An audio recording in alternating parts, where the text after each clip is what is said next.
Olá, amiguinhos, boa tarde. Tudo bem com vocês? Estão estudando direitinho? Obedecendo a mamãe e ao papai? Se cuidando? Muito bem. Então, hoje a tia Paula está aqui para mais uma aulinha de evangelização da casa de Doutor Herman. E para começar, nós vamos fazer a leitura do nosso amigo Evangelho. E hoje nós vamos ler no capítulo 5, Bem-aventurados os aflitos, no item 24, a verdadeira desgraça. Todos falam de desgraça. Todos já a experimentaram e creem conhecer as suas múltiplas características. Eu venho vos dizer que quase todos se enganam e que a verdadeira desgraça não é de forma alguma a que os homens, isto é, os desgraçados, supõem.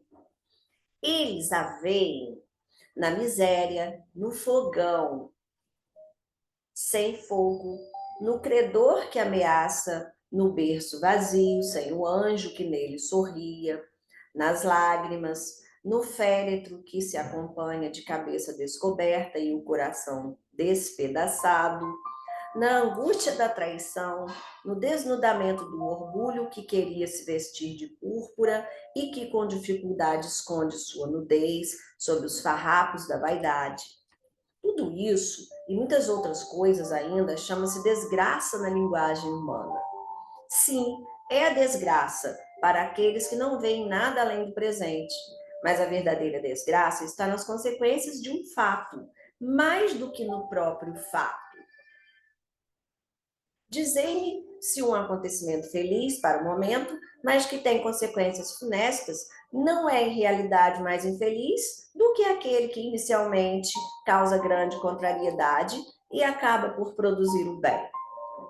Dizei-me se a tempestade que despedaça vossas árvores, mas que purifica o ar dissipando os miasmas insalubres que poderiam causar a morte, não é antes uma felicidade do que uma desgraça. Para se julgar um fato, é preciso, pois, ver as suas consequências. É assim que, para analisar o que é realmente bom ou mal para o homem, é preciso que nos transportemos além desta vida, porque é lá que as consequências se fazem sentir. Ora, tudo que ele chama de desgraça, segundo sua curta visão, cessa com a vida terrena e encontra sua compensação na vida futura. Vou mostrar-vos a desgraça sob uma nova forma, sob a forma bela e florida que acolheis e desejais com todas as forças de vossas almas iludidas. A desgraça é a alegria, é o prazer, é a fama, é a vã agitação, é a tola satisfação da vaidade que faz calar a consciência, que reprime a ação do pensamento, que confunde o homem sobre o seu futuro. A desgraça é o ópio do esquecimento que buscais ardentemente. Esperai, vós que chorais. Temei, vós que gargalhais, porque vosso corpo está satisfeito. A Deus não se engana, não se foge ao destino. E as provas credoras mais impiedosas do que um bando de infelizes instigados pela miséria espreitam vosso repouso enganador para vos mergulhar de súbito na agonia da verdadeira infelicidade, daquela que surpreende a alma enfraquecida pela indiferença e o egoísmo. Que o Espiritismo vos esclareça e reponha em sua verdadeira luz a verdade e o erro, tão estranhamente desfigurados pela vossa cegueira. Então vos comportareis como bravos soldados que, longe de fugirem do perigo, preferem as lutas em combates arriscados, em vez da paz que não pode lhes dar nem glória, nem promoções. Que importa ao soldado perder suas armas, seu equipamento e seu uniforme durante a luta, contanto que ele saia vencedor e com glória? Que importa aquele que tem fé no futuro deixar sobre o campo de batalha da vida a sua fortuna e a sua vestimenta de carne, contanto que sua alma entre radiosa no reino celeste? É uma mensagem de Delphine de Girardin, Paris, 1861. Então, amiguinhos, quando nós olhamos para os acontecimentos da vida, tendo em vista a vida futura, que é a nossa verdadeira vida, a vida espiritual, nós entendemos que todas essas coisas que acontecem no mundo material são coisas passageiras e que o mais importante realmente é aquilo que a gente conquista para o nosso espírito. São as conquistas espirituais, são os valores, tudo aquilo que nós aprendemos, tudo aquilo que podemos fazer de bom. E assim, nós devemos sempre ter a confiança de que Deus é o nosso Pai, é bom, é justo e faz sempre o melhor para nós. Vamos então fazer a nossa prece? Deus, nosso Pai querido, Jesus, nosso mestre e amigo, espíritos amigos e benfeitores que nos amparam, é com muita alegria e gratidão que pedimos a permissão para iniciar a nossa aulinha de hoje. Fique conosco, Senhor, hoje, agora e sempre, que assim seja. E assim, amiguinhos, dando continuidade aos nossos estudos, onde é que nós estamos? Estamos lá no capítulo 10º de O Livro dos Espíritos, que fala para a gente sobre a lei da liberdade. E hoje nós vamos terminar este capítulo. Vamos estudar das questões 868 a 872, falando sobre conhecimento do futuro e o resumo teórico do móvel das ações humanas. Ou seja, o que move, o que faz com que as ações humanas aconteçam. E assim, para começarmos a nossa reflexão, nós vamos assistir a uma história muito legal, que é a Corrida dos Sapinhos. Vamos assistir? O Sapinho da Lagoa. Os sapinhos de uma lagoa resolveram escolher um líder. Aquele que deveria liderar todos os sapinhos seria o que vencesse a competição entre todos os sapinhos. Eles deveriam correr até chegar ao alto de uma grande montanha muito alta. O sapinho que conseguisse chegar lá no topo daquela enorme montanha seria o chefe de todos os sapos. Essa notícia se espalhou por toda a floresta e os animais compareceram para ver a competição. Então todos os sapinhos preparados, os bichos presentes, o juiz então deu a bandeira e começou aquela louca corrida. Os sapinhos correndo e saltando, os animais que estavam assistindo a corrida achavam aquela competição muito difícil. Então começaram a comentar: pobres sapinhos, nunca conseguirão, nunca vão conseguir. Alguns sapinhos que estavam saltando começaram a ouvir aqueles comentários e, olhando para o alto daquela montanha, viram que realmente seria muito difícil e disseram: não vou conseguir, não vou nem tentar. E os animais continuavam dizendo: coitado desses sapinhos, eles não vão conseguir, é muito difícil, não vão conseguir. E os sapinhos foram ouvindo aquilo e foram desistindo, e o número de competidores foi diminuindo antes de escalar a montanha. Todos tinham desistido, menos um sapinho que continuou firme, saltando e pulando, indo em frente. Mesmo que os outros tentando desanimá-lo, ele foi até o fim.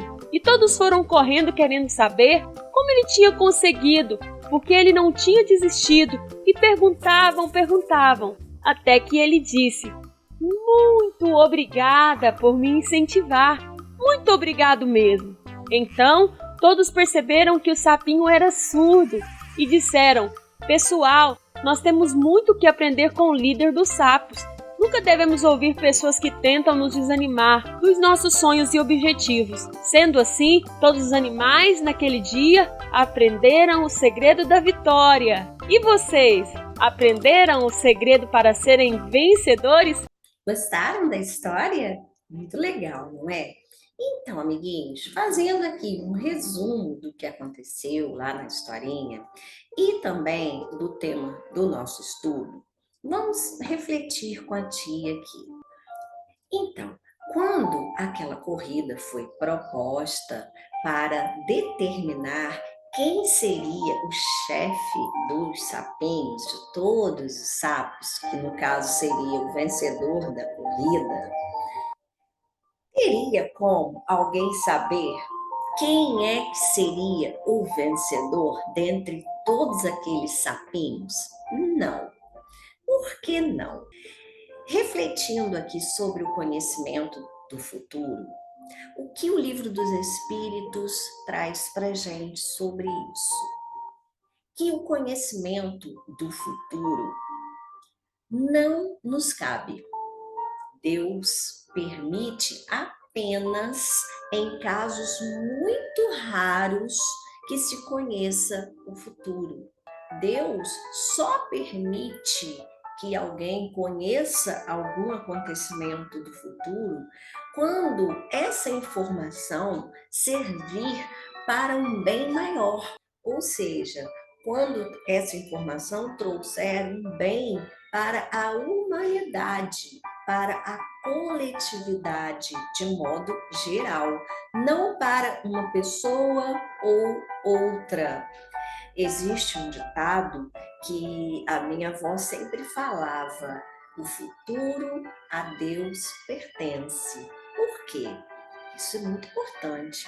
Porque Deus realmente, ele é o criador de todas as coisas, ele sabe de todas as coisas, ele sabe do futuro. Mas nós podemos conhecer o futuro? Não. Por que não?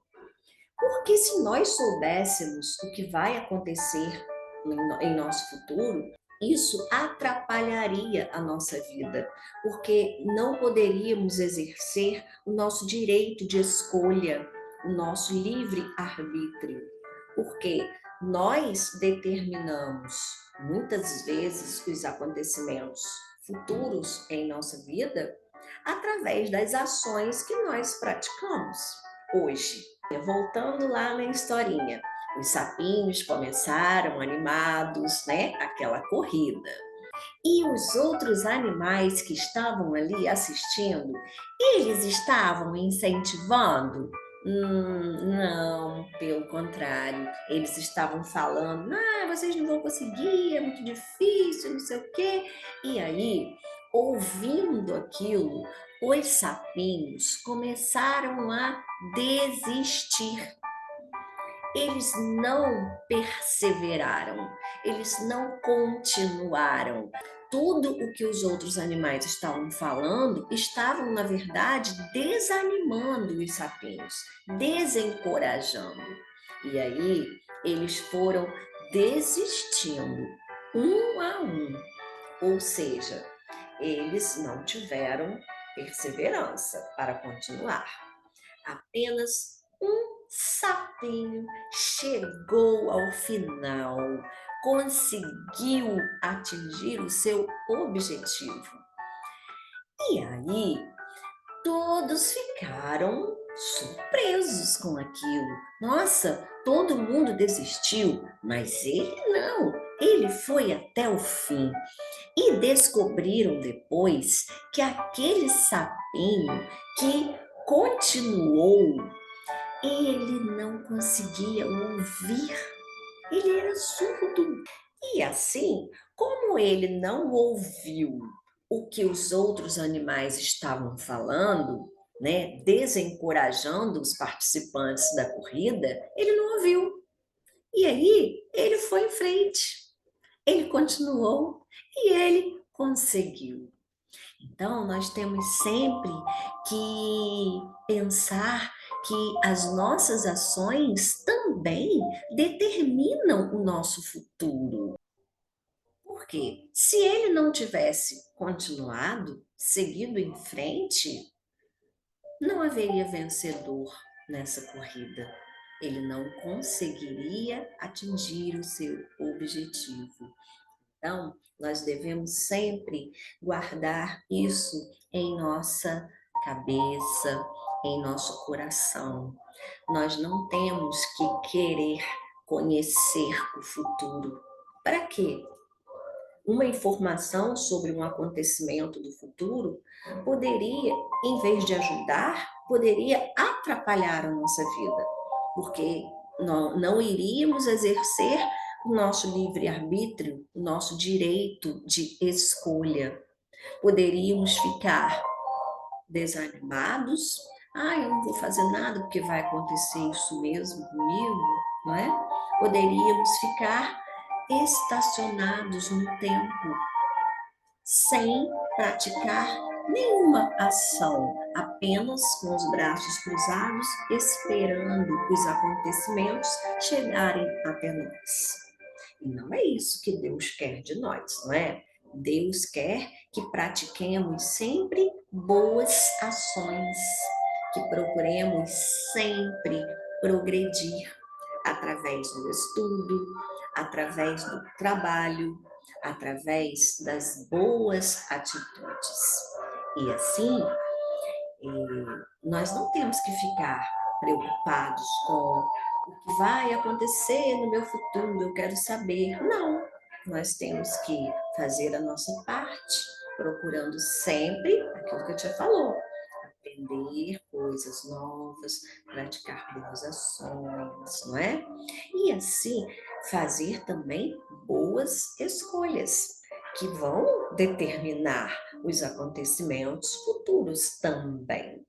Porque, como a gente viu na história, o sapinho, ele escolheu continuar, porque ele não estava escutando, né, o que os outros animais estavam falando. Então, ele foi em frente e ele se tornou um vencedor, o chefe de todos os sapos. E os outros sapinhos que não continuaram, pararam no meio do caminho, não conseguiram a felicidade da vitória, não é, meus amiguinhos? Então, devemos sempre lembrar disso. Futuro a Deus pertence. Se algo tiver que ser revelado para o bem da humanidade, para o bem da coletividade, tudo bem, mas nós não temos que ficar preocupados com isso.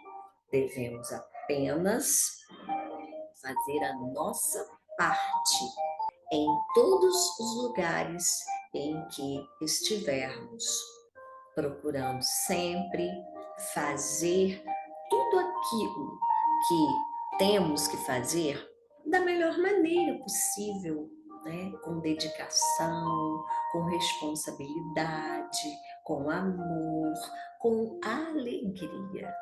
Não é assim? Então, vamos fechar os olhinhos para fazer a nossa prece? Com ele, é claro, o nosso querido Mestre Jesus. Deus, nosso Pai querido, Jesus, nosso Mestre e amigo, Espíritos amigos e benfeitores que nos amparam. É com muita gratidão que pedimos a permissão para encerrar a nossa aulinha de hoje. Fique conosco, Senhor, hoje, agora e sempre.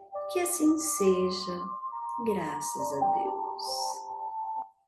E assim, amiguinhos, nós vamos encerrando mais uma aulinha de evangelização da casa de Doutora Herman. E vejam só, temos hoje 3 corações. E assim vai para vocês o nosso beijinho no coração. Tchau, até a próxima!